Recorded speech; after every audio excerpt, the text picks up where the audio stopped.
తొందరలోనే ఆర్థిక అసమానతను తగ్గించడానికి P4 సిద్ధాంత ప్రకారం బాగా డబ్బులుండేవాళ్ళు కూడా సామాజిక బాధ్యత కింద వాళ్ళని తీసుకొచ్చే బాధ్యత తీసుకుంటాం. నేను ఒకటే చెప్తున్నాను, నేనే కాదు, ఇది ఎన్డీఏ సిద్ధాంతం. మేము పేదవాళ్ళ పక్షానుంటాం, మీకు మెరుగైన జీవన ప్రమాణాలు కల్పిస్తూనే ఉంటాం. మీ జీవితాల్లో వెలుగు వచ్చే వరకు మీకు అండగా ఉండడానికి మొదటి తారీఖు మీ దగ్గరికి వస్తాం. ఇది ఒక సమస్య అయితే ఇంకొక సమస్య, పోయిన గవర్నమెంట్ అనేక తప్పుడు పనులు చేశారు. అందులో అతిపెద్ద తప్పు ప్రైవేట్ ఆస్తుల్ని 22A కింద పెట్టేశారు. వాళ్ళ మాట వినకపోతే మీ జుట్టు వాళ్ళ చేతుల్లో పెట్టుకోవాలని 22A కింద పెట్టారు. నేను చాలాసార్లు ముఖ్యమంత్రి అయ్యాను, కానీ ఈసారి మాత్రం పెద్ద సమస్యగా తయారైంది. నేను ఒకటే ఆలోచించాను, శాశ్వతంగా ఈ సమస్యకు పరిష్కార మార్గం ఇవ్వాలని సర్వే చేయడమే కాదు, టెక్నాలజీ పెట్టి, బ్లాక్ చైన్ టెక్నాలజీ పెట్టి ఎవ్వరు కూడా ట్యాంపర్ చేయని విధంగా మీ రికార్డ్స్ ని భద్రపరిచి మీ ఆస్తి మీకు భద్రత కల్పించే బాధ్యత ఈ ప్రభుత్వం తీసుకుంటాం. దానికి నాకు 3 ఏళ్లు పడతా ఉంది, ఇప్పటికి 2 ఏళ్ళు అయింది. 9వ తారీఖు వస్తే నాకు గుర్తొచ్చేది, ఎవరైతే భూమి ఉందో ఎవరు కబ్జా చేయకుండా, ఎవరు ఇబ్బంది పెట్టకుండా, ఏ ఆఫీసర్ కూడా ₹1 డబ్బులు తీసుకోకుండా పగడ్బందీగా వ్యవస్థను రూపొందిస్తున్నా. రాబోయే మార్చికి మీ రికార్డ్స్ అన్ని భద్రపరుస్తాం. మీకు ఎవ్వరికి అనుమానం అవసరం లేదు. ఇది చేసే బాధ్యత కోసం నెలకొక్క రోజు నేను నేరుగా జిల్లాలకు వచ్చి పనిచేస్తున్నాను. 3వ కార్యక్రమం అన్నింటికంటే స్వచ్ఛాంధ్ర. మీకు కూడా స్వచ్ఛమైన ఆలోచనలు ఉండాలి, స్వచ్ఛమైన పనులు చేయాలి, పేదరికం పోవాలి. ఈరోజు మనందరం చూస్తున్నాం, వాతావరణంలో పెను మార్పులు వచ్చాయి. ఒకప్పుడు రాయలసీమ ఎడారిగా మారిపోయే పరిస్థితి వచ్చింది. ఈరోజు రాయలసీమని సరిపెట్టే పరిస్థితికి మనం వచ్చాం. దీనికి కారణం వాతావరణ సమతుల్యాన్ని మనం పాటించడం లేదు. అందుకని వర్షాలు పడేది మానేశాయి. ఈ సంవత్సరం కృష్ణా నదిలో నీళ్లు రావడం లేదు. ఇంతవరకు ఆల్మట్టికే నీళ్లు రాని పరిస్థితి. తుంగభద్ర రాలేదు, శ్రీశైలానికి రాలేదు. ఈ ప్రాంతం తుంగభద్రకు నీళ్లు వస్తే కొద్దిగా ఎగువ ప్రాంతాల నీళ్లు వస్తాయి, అక్కడ కూడా రాని పరిస్థితి వచ్చింది. నేను అందుకనే భవిష్యత్తులో ఇలాంటి సమస్య పరిష్కారం కోసం స్వచ్ఛాంధ్ర కార్యక్రమాన్ని తీసుకొచ్చాను. ఎక్కడికక్కడ స్వచ్ఛాంధ్ర కార్యక్రమం ద్వారా పరిశుభ్రమైన వాతావరణం, మీ ఇంట్లో చెత్తని రోడ్డు మీద వేయకుండా తడి చెత్త, పొడి చెత్త ఇది చేసి ముందుకు తీసుకుపోయే కార్యక్రమానికి వచ్చాం.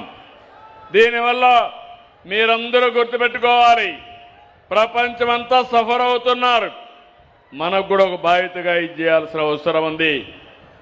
ఈ 3 కాకుండా 4వది, నిన్ననే మానవ వనరుల కోసం తల్లికి వందనంలో దగ్గర మీరు చూస్తే 78 లక్షల మంది పిల్లలకి తల్లుల అకౌంట్లో డబ్బులు వేశాం. మొదటిసారి 1,10,000 మంది పిల్లలు ప్రైవేట్ స్కూల్ నుంచి గవర్నమెంట్ స్కూల్కి వచ్చారు. అది సత్తా ఈ ప్రభుత్వం. ఎందుకంటున్నానంటే ప్రైవేట్ స్కూలుకు కూడా తల్లికి వందనం ఇచ్చిన ప్రభుత్వ పాఠశాలలే బాగా చదువు చెప్తున్నారని నమ్మకంతో వచ్చారంటే అది ఈ ప్రభుత్వం చూపించిన చొరవ, సమర్థతని మరొక్కసారి మీ అందరికీ తెలియజేస్తున్నా. ప్రతి కుటుంబానికి ఖర్చు అయ్యేది 2, ఒకటి పిల్లల చదువు పెద్ద భారం, రెండోది మీ ఆరోగ్యం. ప్రతి ఒక్కరూ ఒకటే ఆలోచిస్తారు. మన మీద భూమి ఉంది, మన పెద్దల భూమి ఇస్తారు. ఓసారి ఏదైనా అనారోగ్య సమస్య వస్తే ఆస్తి అంతా కూడా అమ్ముకోవడానికి సిద్ధపడతారు. కొంతమంది నేను చూశాను, క్యాన్సర్ లాంటి వ్యాధులు వస్తే ఉండే 3 ఎకరాలు అమ్మేసి అనాథలైపోయిన సందర్భం కూడా చూశాను. ప్రాణాన్ని కాపాడుకోవడానికి చాలా ఇబ్బంది పడ్డారు.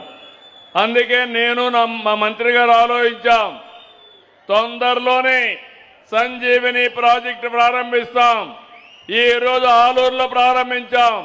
రాష్ట్రం మొత్తం ఆగస్టు నుంచి సంజీవిని ప్రాజెక్టు ప్రారంభించి పేదవాళ్ళ ఆరోగ్యాన్ని కాపాడడం బాధ్యతగా తీసుకుంటాం.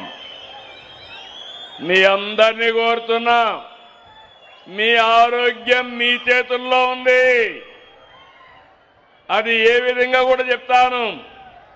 ఇక్కడుండే వాళ్ళకి అందరికీ ఫోన్లు ఉన్నాయి. ఉన్నాయా ఫోన్లు? ఉన్నాయంటే చేలు పైకెత్తండి.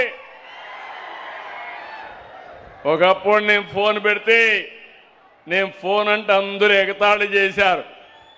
ఈరోజు అందరూ ఫోన్లు లేకపోతే ఎవరు కూడా బతికే పరిస్థితులు లేరు. భార్య లేకపోతే భర్త ఉంటాడు, భర్త లేకపోతే భార్య ఉంటుంది, ఫోన్ లేకపోతే ఇద్దరు ఉండలేరని నేను మీకు అందరికీ విజ్ఞప్తి చేస్తాను. అవునా కాదా? అయితే ఫోన్ అనేది ఒక పవర్ఫుల్ వెపన్ కూడా. నిన్న నేను తల్లికి వందనం కింద డబ్బులు వేస్తే ఒక్క నిమిషంలో తల్లి చూసుకొని నా అకౌంట్లో డబ్బులు వచ్చిందని నేరుగా మెసేజ్ పెట్టే పరిస్థితి వచ్చింది. ఇప్పుడు మీరు అక్కడి నుంచి బయట కూడా పోయే పరిస్థితి లేదు.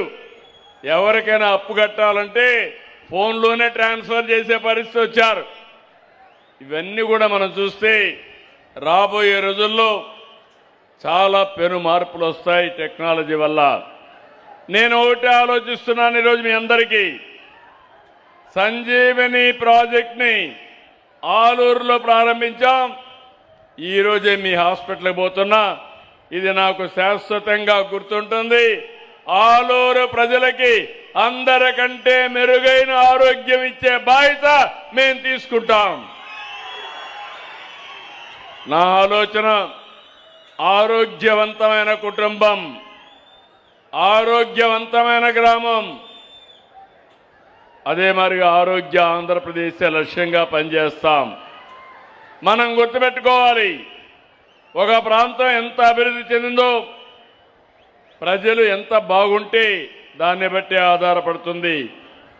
గ్లోబల్ హెల్త్ ఇండెక్స్ ప్రకారం ప్రపంచంలో ఆరోగ్యకరమైన దేశం తైవాన్, దాని తర్వాత సింగపూర్, దాని తర్వాత ఇజ్రాయెల్, జపాన్.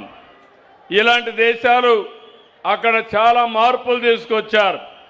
వాళ్ళ ఆరోగ్యానికి కారణం వాళ్ళ క్రమశిక్షణ, వాళ్ళ జీవన శైలి, వాళ్ళు తినే ఆహారపు అలవాట్లే కారణం.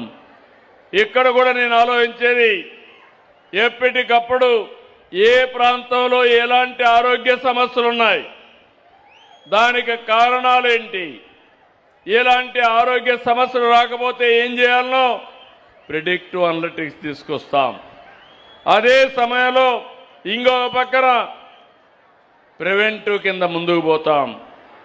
అదే సమయంలో మీరందరూ కూడా గుర్తుపెట్టుకోవాల్సింది, ఎవరికి కూడా ఇబ్బంది లేకుండా ప్రపంచంలో ఉండే ఆరోగ్య సూత్రాల్ని మీ జబ్బుకు తగిన విధంగా మీ ఇంటికి తీసుకొచ్చి మీకు సేవలు అందించే బాధ్యత ఈ ప్రభుత్వం తీసుకుంటామని మీ అందరికీ హామీ ఇస్తున్నా.